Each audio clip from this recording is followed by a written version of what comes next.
Good afternoon, everyone. Welcome back to the Trey edition of Black on Both Sides. I am Stephanie Coleman. It is another Friday afternoon at KPFT. We are here on this third Friday of the month in place of Gordon, Black on Both Sides. We're always grateful for this opportunity. Trey Friday. The holiday season is upon us. It is not here. We have made it through Halloween, and Christmas is right around the corner. Kwanzaa, your holiday season of choice. But as the holiday season approaches and we try to figure out how do we manage both our expectations and those expectations that we have of our family and our kids, it's really important for us to take a moment to stand back and reflect the growing divide in family and community. It's undeniable that the notion of the percentage of our society that's going through some sort of separation or divorce or trauma, or even those who are still in trauma in Houston in particular from Harvey. Yes. And what that did to the family structure, and how do you manage that emotion? A lot of time we live that out, but we don't say, am I doing this well? And the way I'm handling it, is it a positive or negative impact on my child as well as my partner in raising my child? So I am really excited for this discussion with Wendy Perry, who's here with us today, who can kind of be a mirror to ourselves. And not only what is good and bad about what we do, but really to look at it and say, what does that have as an impact on our students, our children, our nieces and our nephews, and how they might not have the vocabulary to express how they're coping with it or not coping with it, but how we can be more in line and in tune with what their struggles are. So, Jan Huff is here at Save Your Own Life, which I think is a wonderful company that you've built. And not only does it talk about saving your own life through mental health and or through food, nutrition, lifestyle balance, but there's something to be said about our mental health. Mm-hmm. And how do we really take time to be careful with our own mental health. So with no further ado, I'll introduce Jan Huff of SYOLife.com, who's always a great friend of the program. And you will also be discussing with Wendy Perry some of the things that we can do during this holiday season and moving forward. Hello, Jan. Hello, Stephanie. I am very glad to be here as well. One thing I want to thank Wendy, she actually lives in Dallas and has come into Houston to help us out with this program, and I just wanted to thank her for that. She is a co-parenting and parental alienation educator and advocate about the anxiety experienced by children caught in complicated custody situations and how we as a community can help them.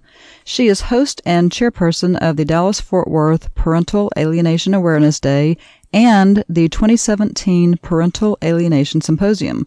She hosts monthly support groups, meets with legislators in Washington on family court reform, and she's here with us today to answer all of our questions about Christmas and custody. Wendy, welcome to Black on Both Sides. Well, thank you for having me. I was really happy to come to Houston. I don't know if you knew this before we had this discussion, but Houston is one of the most active areas in parental alienation education in the country. There's a lot of great and important things happening in Houston regarding parental alienation education and prevention. Awesome. So first, let's start with parental alienation. For those fortunate enough to not be familiar with the term, what is it? In simple terms, parental alienation is when one parent tries to damage or destroy the relationship that a child has with the other parent. And they do this through what we call alienating behaviors. So that's a very simple way to describe it to people. Mm-hmm. But it's important to know that it is a form of psychological child abuse. So it's a very, very serious situation. It's not just two parents who don't get along. It is actually a form of child abuse. So it's really important that we talk about it, that we have these discussions, and that we educate as many people as we can about parental alienation. So there's been controversy about parent alienation syndrome in psychiatric and legal circles. What is the difference between parental alienation and parental alienation syndrome? Well, it's really not that complicated, but it does tend to confuse people. So when something is a syndrome, it is a set of symptoms that is presented in someone. So when we're talking about parental alienation, if someone says parental alienation syndrome, that would be a set of symptoms that present itself in a child. Even though when you explain it to someone, it's really not that complicated, advocates like myself, we tend to just say parental alienation, which is the form of abuse. But the syndrome is a set of symptoms that you would see in a child. Just like if you went to a doctor and you had a whole list of symptoms, they would diagnose that, right? And Dr. Craig Childress, who is one of the leading experts in parental alienation, he actually has a diagnostic checklist that mental health professionals can use when they are seeing children who might be affected by parental alienation. So with respect to the relevance of parental alienation to family law, how, if at all, have the laws changed over the last 20 years? Well, that is a really interesting scenario because parental alienation is really caused by those alienating behaviors, like I said, of an alienating parent. And oftentimes an alienating parent has got narcissistic personality disorder. They've got some, mental issues. So there are a lot of families dealing with parental alienation who are not in the family court system at all for various reasons. Maybe they don't want to go to family court. Maybe they don't know it's an option. Maybe their kids are older. Maybe they're not under 18. And so family court would not be somewhere that they could address the issue. But to answer your question about parental alienation and legalities, here in Texas, there is actually a Texas law against parental alienation. It is Texas Penal Code 25.03, interference with child custody. So it is against the law. It is actually a felony in the state of Texas to withhold a child from the other parent, to interfere in that court-ordered parenting time. That's really, really important for parents to know who are dealing with parental alienation. So what does it mean to be a target parent? And why do children fall in line behind the parent who aims at the target parent? Right. So we call the parent who is trying to damage or destroy the relationship, we call that parent the alienating parent or an alienator. And then the parent who is on the receiving end of that, we call them the alienated or the targeted parent because the other parent is targeting them. And children do publicly align usually with the alienating parent because they have been put in such a position of fear and control and manipulation by the alienating parent that the child gets into a loyalty bind. And they don't want to reject the targeted or the alienated parent. They just feel like they have to. It's a survival for them when it gets to that point. It's like they're scared. They're very scared. They're very, very afraid of the alienating parent. And you'll hear that a lot from children who were alienated, that they didn't want to upset the alienating parent. They were afraid of the alienating parent. Like I said, there's a lot of control and manipulation that come into play with parental alienation. So what is the gender balance of target parents? And do target moms experience social stigma differently from target dads? It's really not a gender issue. It affects moms and dads. And what I have seen in support group meetings over the last about 10 years is that our attendees are about equal. There's about the same number of moms and dads. So it's really not a gender issue. And we always want to let people know that, that we need to all, work together to help each other and not make it a gender issue. It does affect both moms and dads. And what is attachment-based parental alienation? Well, attachment-based parental alienation is a parental alienation, and it's dynamics that are within the attachment system of families. So there is broken attachments, inappropriate attachments. And so that is a phrase that is being used by Dr. Craig Childress, who is one of the top experts in parental alienation. So we do like to say attachment-based parental alienation because that is one of the family systems dynamics. So what is inappropriate? Well, there's enmeshment with the alienator. So a child will be enmeshed inappropriately with the alienating parent. And what happens is they'll see the alienating parent as all good and then the targeted rejected parent as all bad. There's not that healthy attachment where, when you're a teenager, especially, you like and dislike both of your parents, right?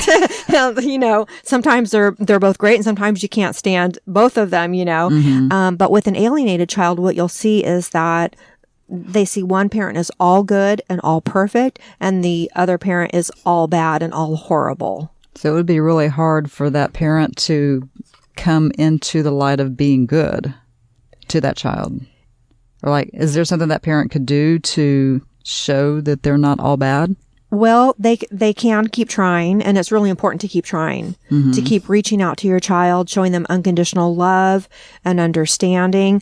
Unfortunately, sometimes the alienating parent will physically block communication between the target parent and the child. So that parent doesn't have the ability to show because they, like you said, may not have even be able to talk to them or see them or anything. Right. There are different levels of alienation. There's mild, moderate, and severe.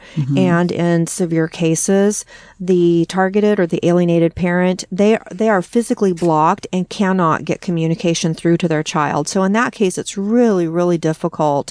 But it is important if you have any communication with your child to be positive, to be loving. Do not make them feel guilty about it. You need to always remember that it's not your child's fault. Right. And they don't want to reject you. They do still love you, even if they can't say it or show it. And I would assume you also don't want to say anything negative about that other parent. No. You don't want to engage in alienating behaviors in retaliation or in return. And that's really hard for alienated and targeted parents because they want to explain, right? And a lot of them want to, tell the kids the truth. We hear that a lot. Well, I want the kids to know the truth. Right. And we really, really need to not like I said, engage in alienating behaviors in return. Don't disparage the other parent. Don't tell the kids adult information that they don't need to know. Just let your kids know that you love them. So you have to put your feelings aside for that really other parent. You have to put your kids first. And even if you know that the alienating parent is saying and doing horrible things, you have to remember that your kids love both of you. Right. And they don't want to hear bad things about either one of you. Yeah. And they're getting enough of that from the alienating parent. They need positive messages from you. Right.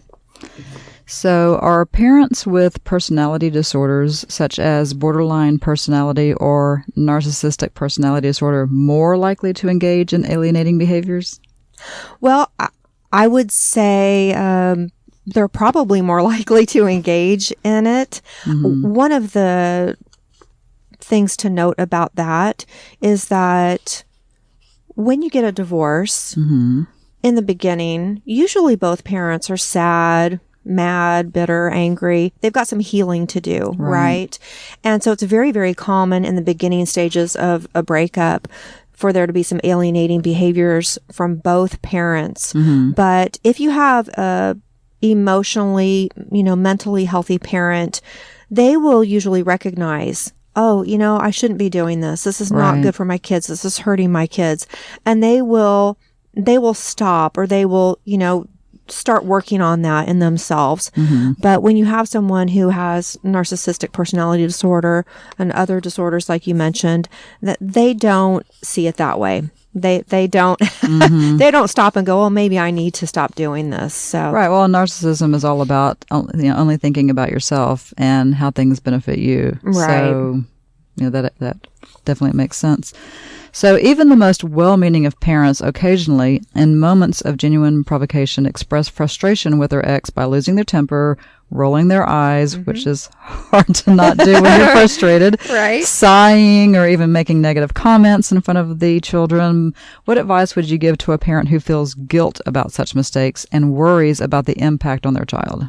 Well, I think if you feel guilty about it and you're worried about it, this might sound strange, but I think it's great that you recognize that in yourself, because it's important to recognize, oh, I shouldn't do that. I shouldn't make fun of the other parent. I shouldn't make jokes about them. I shouldn't roll my eyes and sigh really loudly when their name is mentioned. So if somebody is recognizing that in themselves, I think that's really, really awesome, because that's a parent who is not going to end up being an alienator. Right. So if they recognize that in themselves and they address that and they make that self-improvement, I think that's really, really excellent. That's what we hope for.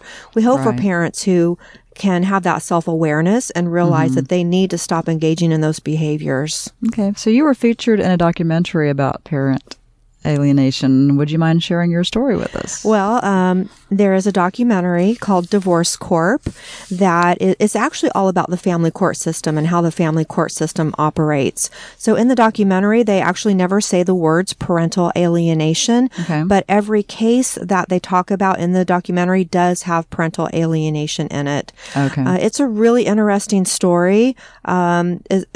They tell stories of moms and dads all across the country, and the documentary is available on Amazon Prime right now. Okay. So it's a good documentary. It's very, very eye-opening to people who have not been involved in a family court case, so that they can see how the family court operates. Hello, listeners. This is Jan Huff. I've been interviewing Wendy Perry, a co-parenting and parental alienation educator and advocate. And I want to remind everybody that you are listening to KPFT FM Houston 90.1, HD2, Black on Both Sides, Trey Edition. So, Wendy, the landscape of Christmas is especially ridden with emotional and legal landmines. Why is that? Well, I think during the holidays, we have some really high expectations and some fantasies about how the holidays should go. So parental alienation is always a really stressful situation to be in, but it's heightened during the holidays for sure. Yeah, I think that we always have that, we sometimes forget what the family dynamic is like because we are removed from it, and then we get back with that group for these occasions, and some of the things come back up. Some things have not changed over the years that maybe we had hoped had changed, and those types of situations. Right. Definitely. Well, I always tell targeted and alienated parents to manage their expectations during the holidays, because they have expectations that things will be different simply because it is the holidays. And sometimes they will think, well, it's the holidays, so I think the alienating parent will be nicer and they'll be more cooperative. But alienators don't take holidays. And in fact, they usually ramp it up during the holidays, and they want to dominate and have most of the holiday time. So it's really important for alienated parents to keep their expectations realistic during the holidays with parental alienation, and don't transfer that extra stress and anxiety onto the kids during the holidays. So what can target parents and other affected family members do to help their alienated children get through the holidays with as little damage as possible? Well, during the holidays, there are a couple of things that alienated parents can do to help their kids. One thing is, don't guilt trip your kids about the schedule during the holidays. Like I said, the alienating parent are already going to be putting a lot of pressure on the kids. A lot of extra stress will be on the kids. So don't guilt trip your kids about the schedule during the holidays. If you don't get to see your kids on Christmas or Christmas Eve or whatever particular holiday that you celebrate, remember that it's not your kids' fault, and they want to see you as badly as you want to see them. So be loving and kind and understanding with the kids. Let them know that it's okay. maybe we're going to celebrate Christmas a couple of days after Christmas, and it's going to be awesome. It's going to be great. So really pass on a positive mindset to your kids about the holidays. Don't pass on that stress and anxiety that you feel. That will help your kids a lot. If they know that you're okay with it, and you're excited to see them and celebrate the holiday on whatever it is. So don't guilt trip your kids. And if you have time with your kids during the holidays, make it joyful and positive. Don't engage in any discussion about parental alienation. Don't talk badly about the other parent, even if they really messed up the schedule. Just keep it really positive and joyful with the kids, and that will help your kids tremendously. In regards to just children, whether they're in the alienation situation or not, the stresses that they have to deal with during the holidays, do you have any just tips that maybe our listeners as parents can help guide their children through these stressful situations? There are some things that kids can do to protect themselves from being caught in the middle and from dealing with parental alienation.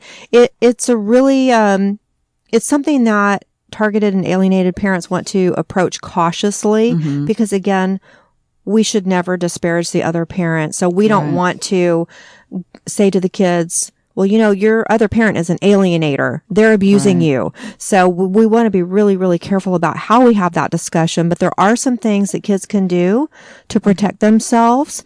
And one of the things that I want to do and I'm working on doing right now is getting this education into the school systems, because that is a really great place where kids can learn about parental alienation and learn ways to protect themselves from parental alienation without having either of the parents around too, can help them understand it without feeling the pressure from either one of the parents. Right. It's a neutral setting. Exactly. And they learn about mental health. They learn about family dynamics in school. So it's just natural for them if schools would start to add a little, section about parental alienation or about co-parenting, and schools would be the perfect place to begin this education. Kids know about parental alienation. If you talk to kids, especially kids in high school, and if you describe the behaviors to them, they already know it exists. So for us to not talk about it is not helping them in any way. We need to give them the tools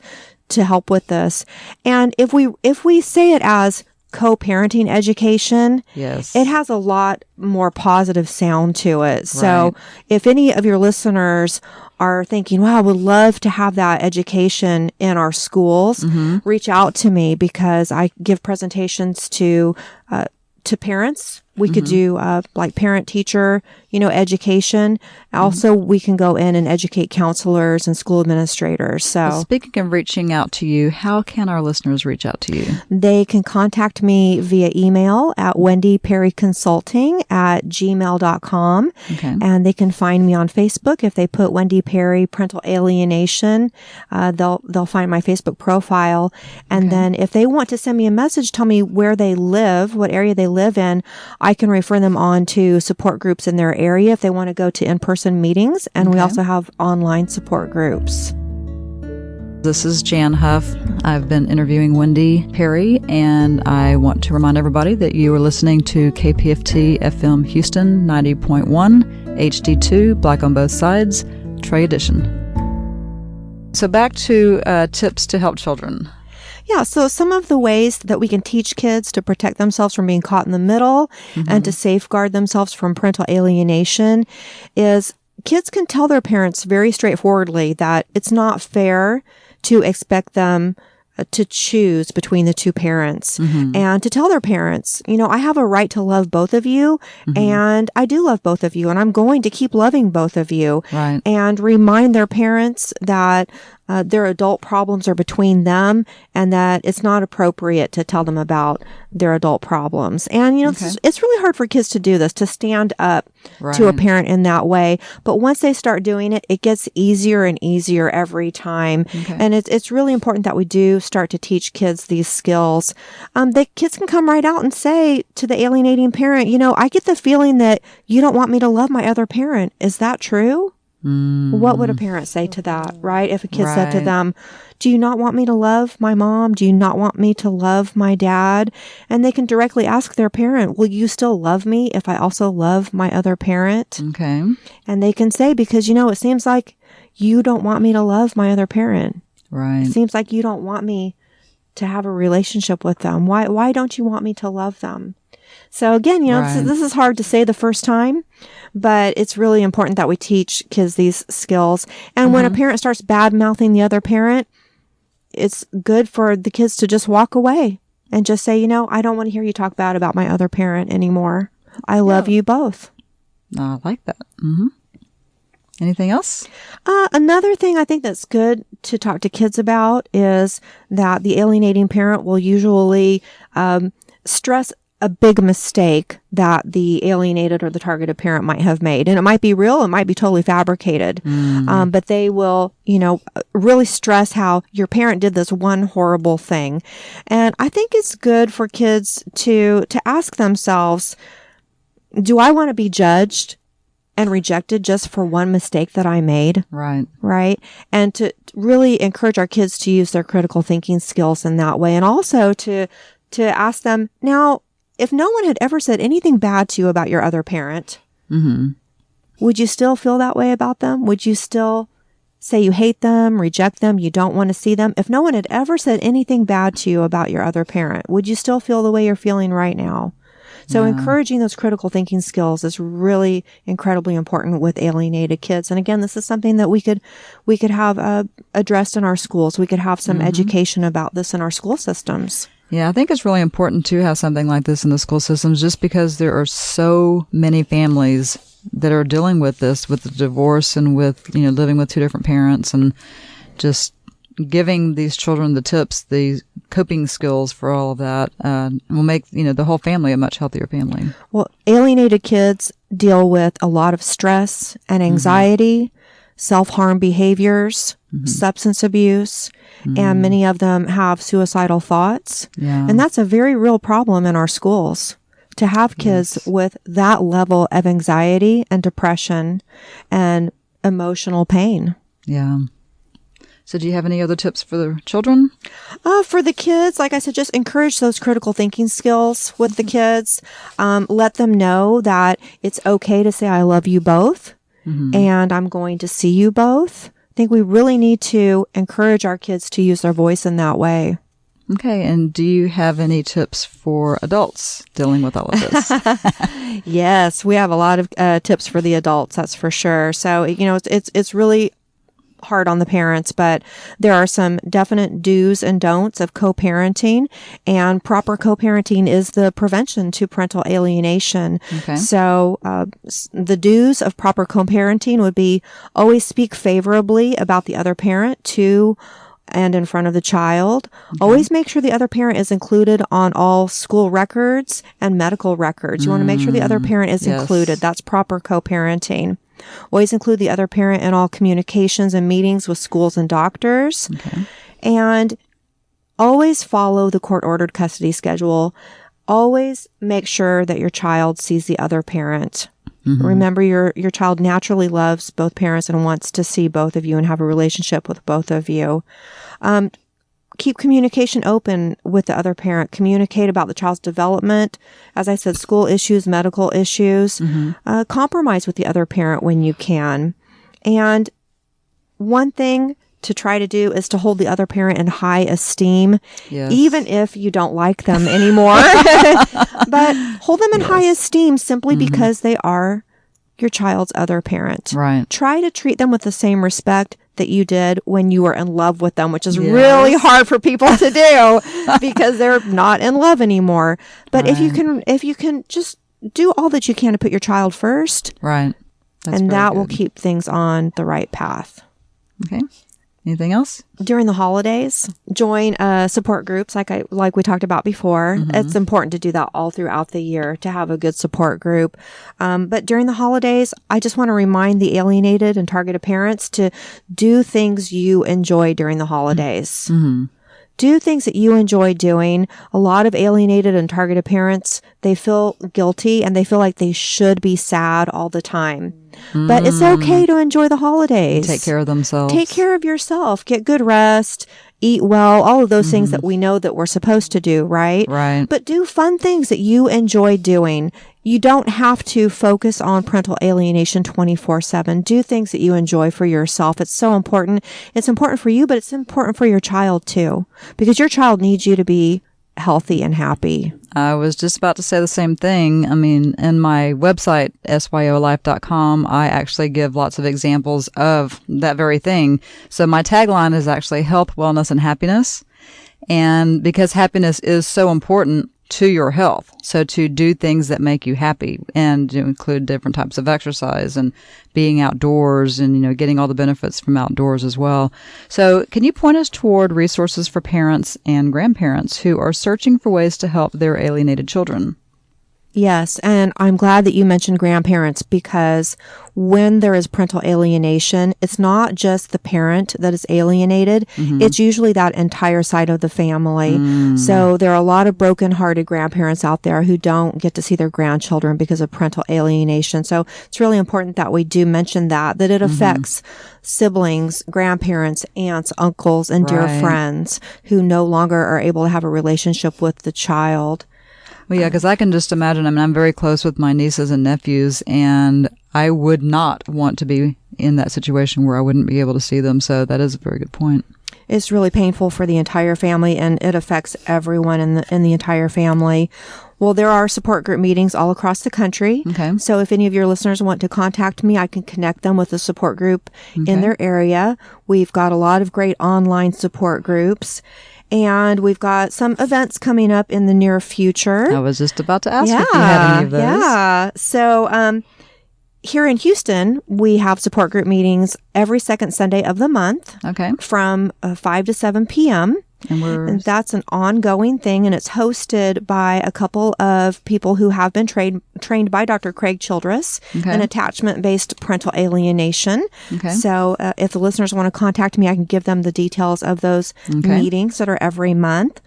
In April, on April 6th, there will be a charity golf event here in Houston to raise funds for more professional parental alienation training in the Houston area. Okay. And then in October, on October 18th, there will be a large parental alienation symposium in Houston, and that will feature Dr. Craig Childress and myself as presenters. So that symposium will be hosted by an organization that's here in Houston called Children for Tomorrow. Okay. And Children for Tomorrow is a great organization that has a large focus on parental alienation. Okay, very good. Well, this is Jan Huff with SYO Life, and this is the Trey edition of Black on Both Sides, which is normally hosted by Gordon Anderson. And I am actually now going to turn the mic over to Stephanie, who is the founder of Trey Media. Welcome back to the Trey edition of Black on Both Sides. I am Stephanie Coleman. We are tuned into KPFT HD2 90.1 FM. Very excited as this holiday comes in that we need to all develop ways in which we can better manage the holiday stress. Oftentimes we don't realize the impact of the stress until we're kind of at level 10 and it becomes too much to manage. Not only is it a lot for us to manage, it becomes a lot for our children to manage. And we need to be in tune with that. And that's why I'm very happy that Miss Wendy Perry is here giving us some signs that we may take for granted of what we do right and even more so what we do wrong in terms of helping ourselves and our children through this stressful holiday season.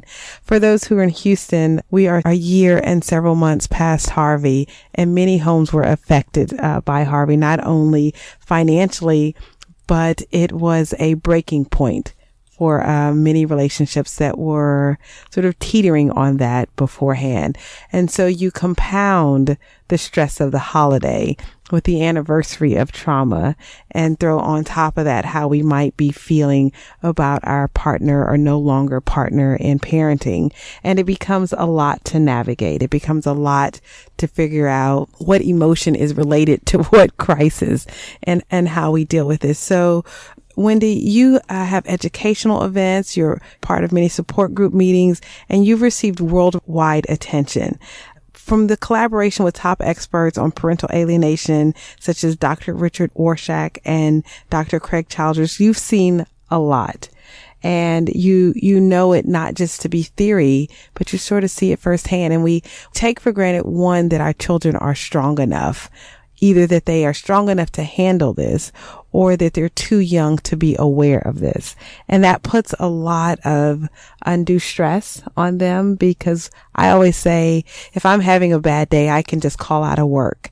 If our children are having a bad day, they just kind of have to cope with it, and they have to deal with it, and they have to go to school, and their grades should say high. What are some effects of parental alienation on our students who might not have the vocabulary to express their hurt, but it shows in maybe their behavior or their grades? What are some things that we should be looking at for signs of how it impacts our students? Well, as far as students in school, it's really important for teachers and school counselors and school administrators to understand parental alienation and know the signs of parental alienation. Oftentimes, it's in the schools that a child will first show the signs of parental alienation. So it's incredibly important that we get education into the school systems. What you will see from kids that are dealing with parental alienation in schools is that they will have one parent who is really, really involved and the other parent is not involved. And it might just seem like the parent who's not involved just doesn't want to be involved. But if you dig a little deeper, you'll usually find that the alienating parent is trying to exclude the other parent. And that is one of the signs of parental alienation. And these kids in school have got anxiety, and sometimes their grades don't suffer because one of the things about alienating parents is it's very, very important to them to have a perfect image. And so they want their kids to maintain that perfect image. And so sometimes the kids will actually do well in school with their grades, but behind the scenes, the kids have so much anxiety, depression, and as we touched on earlier, sometimes they'll have substance abuse problems, self-harm behaviors.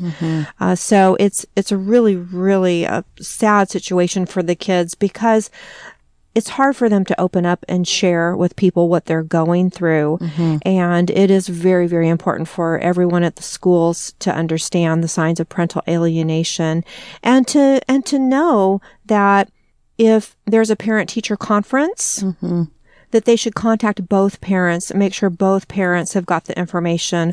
Or if the child is sick or they're having some kind of an issue at school, it's important for the schools to know to contact both parents. And we always encourage, especially the alienated and targeted parents, to go in, meet all of the teachers, meet the principals, meet the counselors, introduce themselves, and build a relationship with the teachers, counselors, and administrators. It's very, very important for them to go in, introduce themselves, and say, I'm the other parent. I want to make sure you have my contact information. Please be sure to include me on all communications. That's really, it is something that you take for granted, that even if you had the dynamic before the separation where one parent managed and the other parent didn't, post separation, it is a different dynamic that both of you really need to take that opportunity to be engaged. And it's no longer one parent's role to be the sort of domestic care and the other parent to be, both of you are needed in your child's life at that point. Right. And we tell targeted and alienated parents, you have to take responsibility for getting information from the schools and from the doctors. You have to be proactive. You can't sit back and assume that the other parent is going to include you or going to give you information, because if they're an alienating parent, they're not going to. They're not going to give you that information. So you have to be very proactive in being involved. So outside of the school, what are some signs from a child's perspective in terms of how they might act out or sort of engage with managing and coping with this? Some things that you we'll see from a child who is dealing with parental alienation is they will say that they don't want to see the targeted parent. They will say that they hate the targeted parent. Sometimes they will call that parent by their first name instead of calling them mom or dad. Like we talked about, they'll have anxiety, depression, suicidal thoughts, self-harm behaviors. Sometimes you'll see that they have an intense fear of making the alienating parent mad or of upsetting the alienating parent. They'll be afraid to make the alienating parent upset. They will have an unfounded, unsubstantiated rejection of the target parent.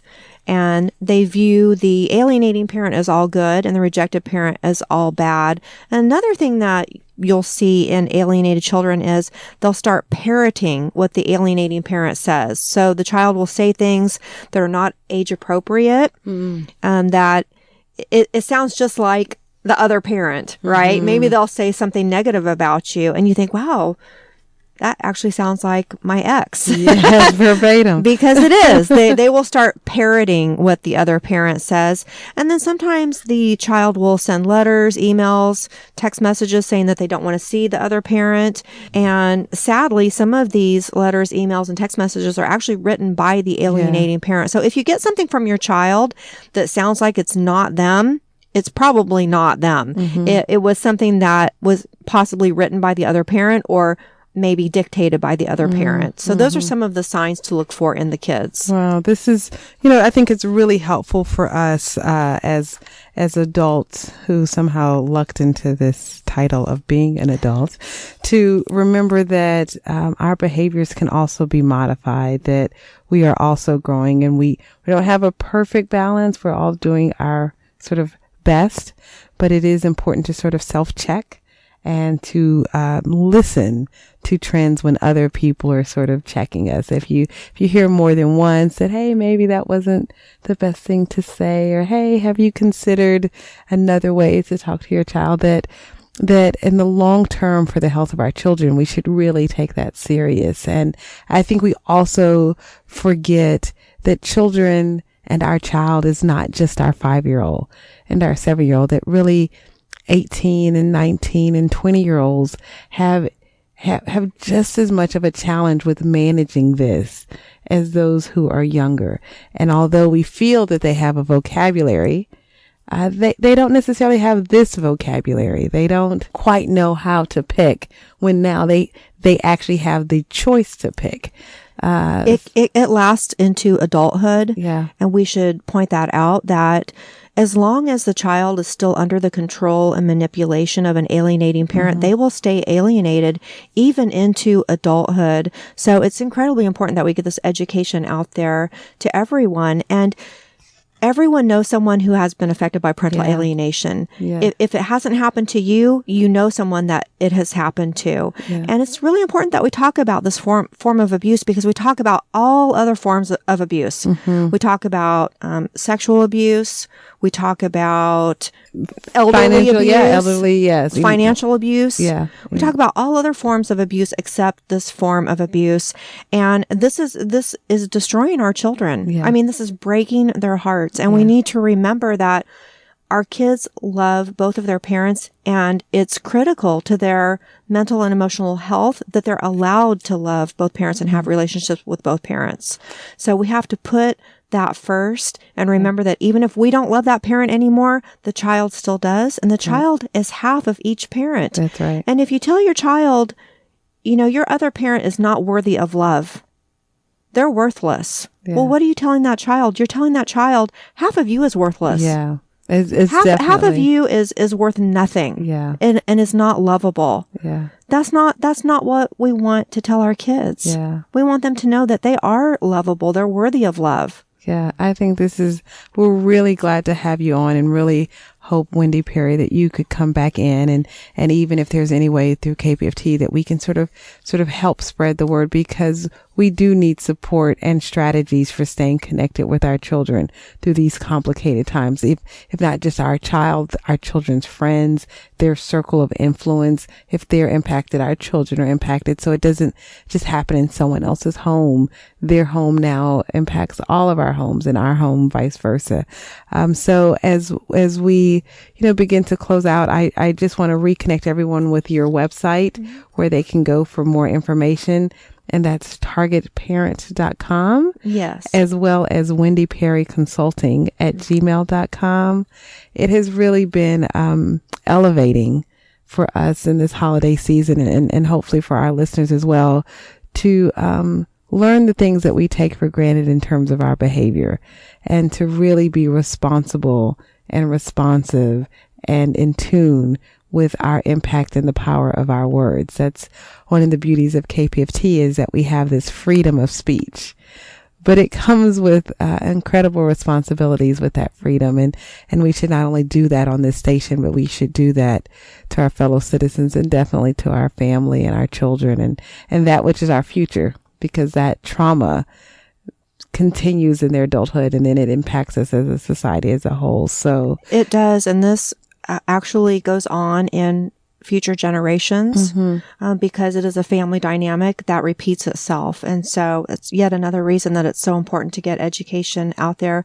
And I want to thank you for having this conversation, because it is a hard conversation to have, but it's really important that we have this conversation, that we get it out there and we get people talking about it and talk about community that you mentioned. It's really important that we gently, respectfully, lovingly hold people accountable. Yeah. If you have a friend who is doing this behavior, to have a real honest, sincere conversation with them and say, I know that you love your kids and I want to talk with you about how you're handling their relationship with the other parent. Yeah. It means a lot. It means a lot. We can't do this alone. So again, we are here on the Trey edition of Black on Both Sides, the third Friday of the month with Wendy Perry of Wendy Perry Consulting. Thank you again for your time, and we will continue to have you on as we close out the day and the show. We would be remiss if we didn't have this discussion from a student point of view. And I understand you've brought with you a poem that says it. And if you can do an intro for that, that'd be wonderful. I have a poem that was written by someone who was actually alienated during their teenage years. And I think it's really, really important for people to hear the true, actual words of someone who was alienated. It's especially important for the target parents to hear this message, because target parents, sometimes they start to believe that their child really does hate them. And they start to believe that their child really does not want to have a relationship with them. And so this was written from the heart of a child who was alienated, and it's something that they want all target parents to know and to remember. The poem is called Even If You Don't Know. It is a poem for target parents written by a former alienated teenager. I will always love you even when I won't say it. I will always love you more than I will ever admit. I might tell you I hate you, but please don't believe it's true. Because if there's one thing for certain, it's that I will always love you. You've loved me and cared, while I've shouted and glared. You gave me all I need, yet I did nothing but recede.